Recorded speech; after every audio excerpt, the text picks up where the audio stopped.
குருடி சரணம். யூடியூப் நண்பர்கள் அனைவருக்கும் அடியேனின் அன்பான வணக்கங்கள். நான் உங்கள் குருமணிகண்டன் பேசுகிறேன், பொள்ளாச்சியிலிருந்து. திருக்கணித பஞ்சாங்கத்தின்படி வரக்கூடிய ஜனவரி மாதம் மீனராசி அன்பர்களுக்கு என்ன மாதிரியான பலன்கள் நடக்க இருக்கு அப்படிங்கிற விஷயத்தை இந்த பதிவில் பார்க்க போகிறோம். பாசிட்டிவ் நெகட்டிவ் ரெண்டுமே பார்த்துடலாம். நெகட்டிவ் ஏதாவது இருந்தது அப்படின்னா அதை எப்படி பாசிட்டிவாக மாற்றிக்கிறது, அதற்கான வழிபாட்டு முறைகள் என்ன, அதை எப்படி செய்யணும் அப்படிங்கிற எல்லா விதமான விவரங்களையும் விரிவாக தெளிவாக டீட்டெயில்டாக அந்த பதிவில் பார்த்துடலாம். முதல்ல இந்த மாத தூக்கத்தில் என்ன கிரகநிலைகள் மீனராசிக்கு இருக்குது, மேலும் இந்த மாதத்தில் என்னென்ன கிரகங்கள் பயிற்சி ஆகுது, அந்த கிரக பயிற்சியால் ஏற்படக்கூடிய மாற்றங்கள் என்னென்ன, இதன் அடிப்படையில் தான் இந்த பதிவானது பதிவு செய்யப்படுது. ஸோ அப்படி பார்க்கும்போது இந்த மாத துவக்கத்தில் என்ன கிரகநிலைகள் மீனராசிக்கு இருக்குதுன்னா, முதல்ல 7.5 சனியினுடைய அதீத தாக்கத்தில் இருக்கக்கூடிய ராசிகளில் மீனராசி ஒன்று. மீனராசிக்கு ஜென்மச்சனி அப்படிங்கிற ஒரு அமைப்புகளில் இப்போது கோச்சாரத்தில் சனி உங்களுடைய ராசியில் பயணம் பண்ணக்கூடிய ஒரு சூழ்நிலை. அப்போது ராசிக்குள்ளேயே சனி பகவான் ராசிக்கு 4ஆம் இடமான சுகஸ்தானத்தில் உங்களுடைய ராசிநாதன் குரு பகவான் இருக்காரு, வக்ரம் பெற்று அமர்ந்திருக்கக்கூடிய ஒரு சூழ்நிலை. ராசிக்கு 6ஆம் இடமான ருணர் ரோக சத்ருஸ்தானத்தில் கேது, ராசிக்கு 10ஆம் இடமான கர்மஸ்தானத்தில் சூரியன் செவ்வாய் புதன் சுக்கிரன் ஆகிய 4 கிரகங்களினுடைய இணைவு. இங்கே ஒன்றும் ஒரு நல்ல விஷயம் என்ன அப்படின்னா, புதனினுடைய வீடான மிதுன ராசியில் குரு பகவான் அமர்ந்திருக்கிறாருன்னு சொல்லியிருந்தேன் ஆல்ரெடி. இப்போ புதன் அப்படின்னு சொல்லக்கூடிய கிரகம் குருவோட வீடான தனுசு ராசியில் அமர்ந்திருக்கிறார். அப்போ இங்கே புதனும் குருவும் பரிவர்த்தனை யோகம் ஏற்படுது.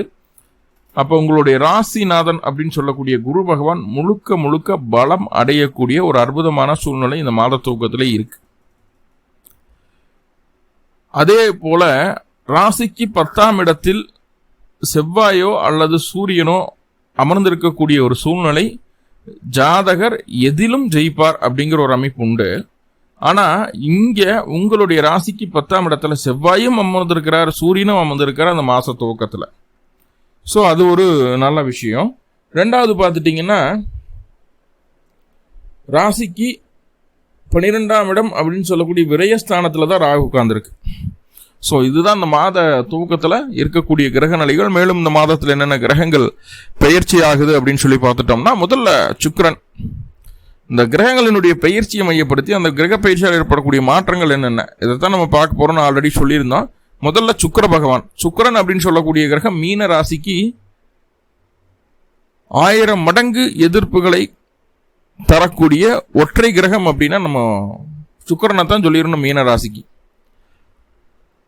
பொதுவாக மீன ராசிக்கு சுக்கிரன் ஆகாது, சுக்கிர தசை ஆகாது, சுக்கிரனுடைய நட்சத்திரங்களில் பிறந்தவர்கள் ஆக இதெல்லாம் இருந்தாலுமே தற்போதைய கோச்சாரத்தில் சுக்கிரன் முதல் 12 நாட்கள் 10ஆம் இடத்துல இருந்திருக்காரு. தொழில் சம்பந்தமான விஷயங்களில், வேலை சம்பந்தமான விஷயங்களில், ஜீவன அமைப்புகளில் கொஞ்சம் குடைச்சல்களை கொடுத்துருப்பாரு, சண்டை சச்சரவுகளை கொடுத்துருப்பாரு, கொஞ்சம் அப்நார்மலாக இருந்திருக்கும். வேலை தொழில் சம்பந்தமான விஷயங்களில் மாமியார் உடல்நலத்தை தொந்தரவு போகக்கூடிய ஒரு சூழ்நிலை இருந்திருக்கும். அதே போல் இருக்கக்கூடிய பிரச்சனைகளினுடைய வீரியம் சற்று அதிகமாகிற மாதிரியான சில விஷயங்களை சொல்லியிருக்கும். ஒரு இடம் விட்டு இன்னொரு இடம் மாறுறது, சின்ன சின்ன இடமாற்றங்களை செய்கிறது கூட ஒரு சாதகமான சூழ்நிலை இல்லை அப்படின்ற மாதிரியான ஒரு அமைப்புகள் இருந்திருக்கும். ஜனவரி மாதம் 12ஆம் தேதி அந்த சுக்கிரன் உங்களுடைய ராசிக்கு 10ஆம் இடத்திலிருந்து 11ஆம் இடத்திற்கு பயணிக்கிறார். 8ஆம் அதிபதி 11இல், 3ஆம் அதிபதி 11இல். எவ்வளவு ஸ்ட்ராங்காக முயற்சி எடுக்கிறீங்களோ அந்த அளவுக்கு உங்களுக்கு நல்ல பெனிஃபிட்டை தர்றதுக்கு அந்த சுக்கிரன் ரெடி ஆயிடுச்சு.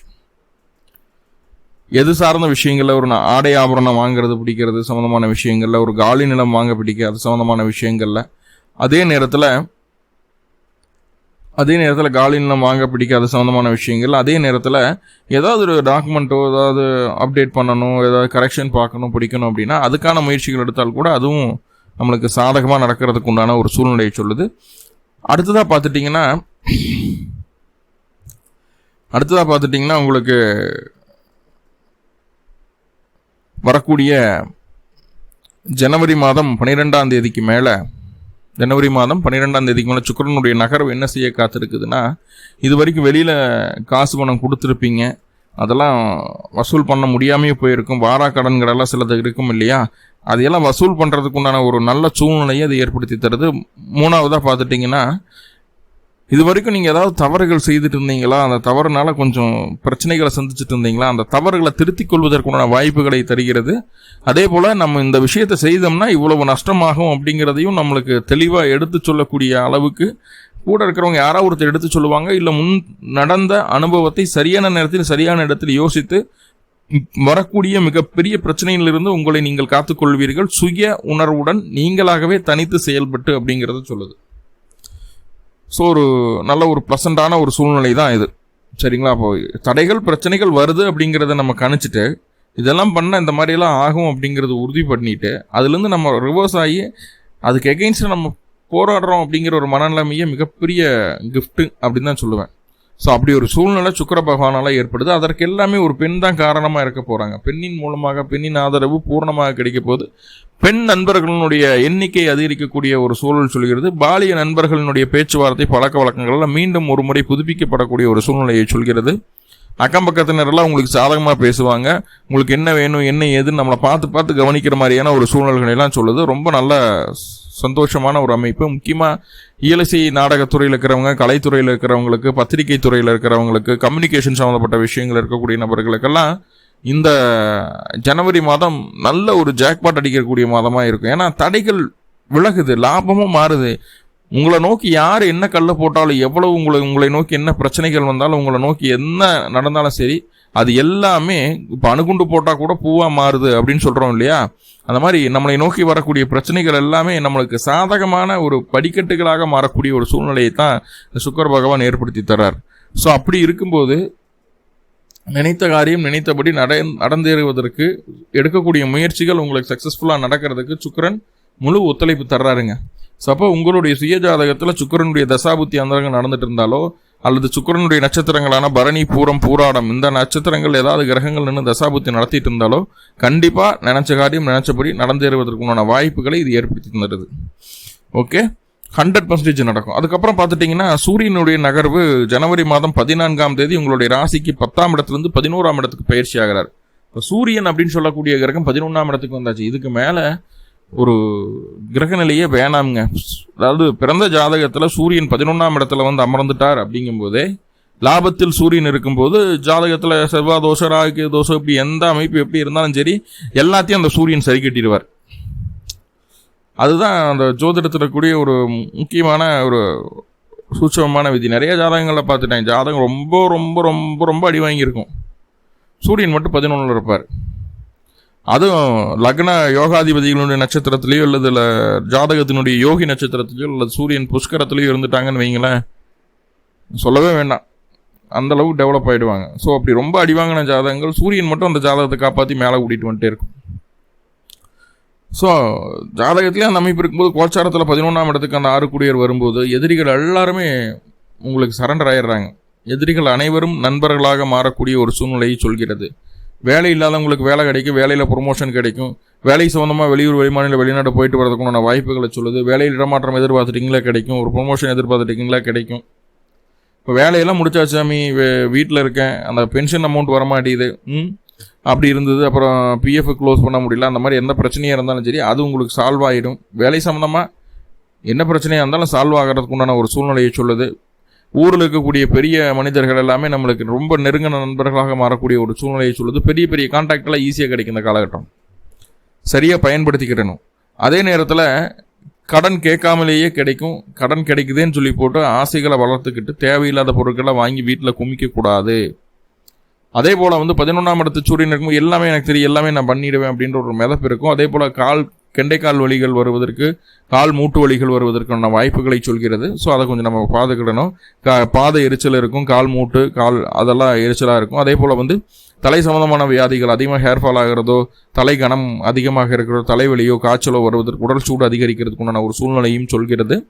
ஸோ அப்போ உடல் ஆரோக்கியம் சம்பந்தமான விஷயங்கள் கொஞ்சம் கவனமாக இருக்கணும். வயது முதிர்ந்த நபர்கள் இருதயம் சார்ந்த பாதிப்புகள் வருவதற்கான சூழ்நிலை சொல்கிறது. சூரியனுடைய தசாபுத்தி அந்தரங்களான உங்களுடைய சுயஜாதகத்தில் சூரியனுடைய தசாபுத்தி அந்தரங்கள் நடந்தாலும் சரி, அதே போல் வந்து கிருத்திகை, உத்திரம், உத்திராடம் ஆகிய நட்சத்திரங்களில் ஏதாவது கிரகண தசாபுத்தி அந்தரம் நடத்தினாலும் கொஞ்சம் வயது முதிர்ந்தவர்கள், அந்த இருதயம் சார்ந்த தொந்தரவுகள் இருக்கக்கூடிய நபர்கள் கொஞ்சம் உஷாராகவே இருந்துக்கோங்க அப்படிங்கிறது தான் சொல்கிறேன். மற்றபடி இந்த வேலையாடி எக்கனாமிக்கலாக என்னன்னாலும் சமாளிச்சிடலாம். செய்யக்கூடிய வேலையாகட்டும், அதே போல் வந்து எதுனாலும் சரி உங்களால் மேனேஜபிள் உங்களால் பண்ணிக்க முடியும் அப்படிங்கிறத மட்டும் மறந்துடக்கூடாது. ரொம்ப ஸ்ட்ராங்காக அதை நம்ம புரிஞ்சு வச்சுக்க வேண்டியது இருக்கும். அதே நேரத்தில் ஜனவரி மாதம் 15ஆம் தேதி செவ்வாயினுடைய பயிற்சி இருக்குது. செவ்வாய் உங்களோட ராசிக்கு 10ஆம் இடத்துலேருந்து 11ஆம் இடத்துக்கு வர்றாரு. உங்களுடைய தனாதிபதி அதே போல் பாக்கியத்தை தரக்கூடிய கிரகம் செவ்வாய் 11ஆம் இடத்துல உச்சமடையுது. இப்போது சொன்னது எல்லாமே கொஞ்சம் குறைச்சலாக தான் சொல்லியிருப்பேன். ஏன்னா செவ்வாய் உங்களுடைய ராசிக்கு யோகாதிபதியே அவர் தான். வருமானத்தை கொடுக்கக்கூடிய கிரகம். வருமானம் 2 மடங்கு ஆக போகுது. உங்களுடைய செல்வாக்கை சொல்வாக்கை மிகச்சரியான இடத்தில் மிகச்சரியான நேரத்தில் எங்கு பயன்படுத்த வேண்டுமோ அங்கே பயன்படுத்தி உங்களுடைய காரியங்களை வெற்றிகரமாக செய்து கொள்வீர்கள். குடும்பத்தில் இருந்து வந்த பிரச்சனைகள் நீங்கள் குடும்ப ஒற்றுமை அடையும். கண் சம்பந்தமான பாதிப்புகள் வராமல் இருப்பதை நம்மளால் உறுதி செய்து கொள்ள முடியும். அதே போல் ஷோல்டர் பெயின் கொஞ்சம் வர்றதுக்கு வாய்ப்புகள் உண்டு. எண்ணிய எண்ணம் என்ன சிந்தனை என்ன செயல் எல்லாமே நேர்த்தியாக இருக்கும் போது என்ன நினைக்கிறீங்களோ அதை 100% கொஞ்சம் கூட பிசுறு தட்டாமல் செய்து காட்டக்கூடிய ஒரு நல்ல வலிமையை அந்த செவ்வாய் தந்துடுவார். எல்லாமே சக்ஸஸ்ஃபுல்லாக நடக்கும், எல்லாமே நல்லா இருக்கிறதுனால கொஞ்சம் தலக்கணம் வந்துடும், பேச்சில் கொஞ்சம் தோரணை தெரியும். நான் தான் இப்படிதான் அப்படின்னு செவ்வாயினுடைய அமைப்பு இல்லையா. இப்போ அந்த மாதிரி பேசுவோம். யாராவது கொஞ்சம் கோவப்படுற மாதிரி கொஞ்சம் சூடாக நம்மகிட்ட பேசிட்டாங்க அப்படின்னா உடனே நம்மளுக்கு கோவம் வந்துடும். நாக்கு மேலே பொல்ல போட்டு பேசிடுறோம் அப்படின்னு சொல்கிறோம் இல்லையா. அந்த மாதிரி எங்கே எதை பேசணும்னு தெரியாமல் கொஞ்சம் ஓவராக ஹார்ஸாக பிஹேவ் பண்ணிவிடுவோம். அதே போல் வந்து இந்த காலகட்டம் நல்லா ஃபாஸ்ட் ஃபுட் சாப்பிடுவோம். சிக்கன் மட்டன் நிறைய சாப்பிட்றதுக்குன்னு ஒரு சூழ்நிலைகளை சொல்லுது. அதில் வந்து கொஞ்சம் கிரேவிங்காக இருக்கும். நம்ம சாப்பிட்ற சாப்பிட கையில் கூடிய பொருளாதாரத்தை பொறுத்து ஆனால் ரொம்ப கிரேவிங்காக இருக்கும். விளையாடக்கூடிய குழந்தைகள் நல்லா ஸ்கோர் பண்ணுவாங்க. அதே போல் வந்து ஆரம்ப கல்வி சூப்பராக இருக்க போது, மேற்கல்வி மட்டும் கொஞ்சம் கஷ்டம்தான். ஆரம்ப கல்வி ரொம்பவே நல்லா இருக்க போது. இது எல்லாமே செவ்வாயால். அடுத்து ஜனவரி மாதம் 17ஆம் தேதி புதன் பயிற்சி ஆகுது. புதன் பயிற்சி ஆகிறதுக்கு முன்னாடி உங்கள் ராசி அதிபதி பலமாக தான் இருக்கிறார். ரொம்ப ரொம்ப அருமையான அமைப்பு. புதன் குரு பரிவர்த்தனையானதுனால குரு பகவான் பலமாடிக்கிறார். ஸோ அதுவே பாசிட்டிவ் தான் முதல்ல. இப்போது 4-7க்கு அதிபதி அப்படின்னு சொல்லக்கூடிய புதன் போய் 11ஆம் இடத்துல நண்பர்கள் மூலமாக ஆதாயம் உண்டு. கணவன் மனைவி ஒற்றுமை அதிகரிக்கக்கூடிய ஒரு சூழ்நிலை. அதே நேரத்தில் வண்டி வாகனம் வீடு சம்பந்தமான விஷயங்கள் இருந்து வந்த பிரச்சனைகள் படிப்படியாக குறையக்கூடிய ஒரு சூழ்நிலையை சொல்கிறது. தாயாரனுடைய உடல் ஆரோக்கியம் அதிகமாக இருக்கும். தாயாருக்கு இன்சூரன்ஸ் எல்லாம் எடுப்பீங்க, ஆயுள் காப்பீடு போடுறது அப்படிங்கிறது இருக்குது இல்லையா, அதெல்லாம் தாயார் பேரில் எடுக்கிறதுக்கு வாய்ப்புகள் உண்டு. இப்படி நிறைய விஷயங்கள் சொல்லிகிட்டே போகலாம். புதனுடைய நகரவும் உங்களுக்கு சாதகமாக தான் இருக்குது. 10ஆம் இடத்துல இருக்கக்கூடிய 4 கிரகமும் 11ஆம் இடத்துக்கு போகுது. அவ்வளோதான். 2 ஸ்தானமே நல்ல ஸ்தானம் தான் மீனத்தை பொறுத்தளவுக்கு. 10ஆம் இடமும் நல்ல ஸ்தானம் தான், 11ஆம் இடமும் நல்ல ஸ்தானம் தான். அப்படி இருக்கும்போது இந்த மாதம் அனைத்தும் நிறைவேறக்கூடிய ஒரு மகிழ்ச்சிகரமான மாதமாக அமையும். எளிதாகவே அமையும். சின்ன சின்ன நெகட்டிவ் சொன்னேன் இல்லையா, நெகட்டிவ் மேக்ஸிமம் இருக்கிறதுக்கு வாய்ப்பு இல்லை. ஏதாவது சொல்லியிருப்பேன். கணவன் மனைவிக்குள்ள சின்னதாக ஒரு கருத்து வேற்றுமை வந்து போகும். 11ஆம் இடத்துல போய் 7 கூடிய இருக்கிறதுனால. ஸோ அந்த சூழல்களில் மட்டும் ஏதாவது ப்ராப்ளம் சந்திச்சிங்க அப்படின்னா சிம்பிளாக அருகில் இருக்கக்கூடிய தட்சிணாமூர்த்தி கோவிலுக்கு சென்று தட்சிணாமூர்த்திக்கு 2 நல்லெண்ணெய் தீபம் போட்டு வழிபாடு பண்ணிட்டு வாங்க. பொதுவாக நெய் தீபம் தான் போடணும், ஆனால் நீங்கள் நல்லெண்ணெய் தீபம் போட்டு வழிபாடு பண்ணிட்டு வாங்க. பிறந்த கிழமை அன்னைக்கு, பிறந்த நட்சத்திரத்தன்னைக்கு இந்த வழிபாடு செய்யுங்க. கண்டிப்பாக இந்த மாதம் உங்களுக்கு ஏற்றமிகு மாதமாக அமையும். மேலும் உங்களுக்கு நல்லதெல்லாமே நடக்கணும்னு சொல்லி நானும் எல்லாம் பல பரம்பொருளை பிரார்த்தனை பண்ணிட்டு இந்த பதிவை முடிச்சுக்கிறேன். நன்றி நண்பர்களே, நன்றி. வாழ்கோளமுடன் திருச்சிற்றம்பலம்.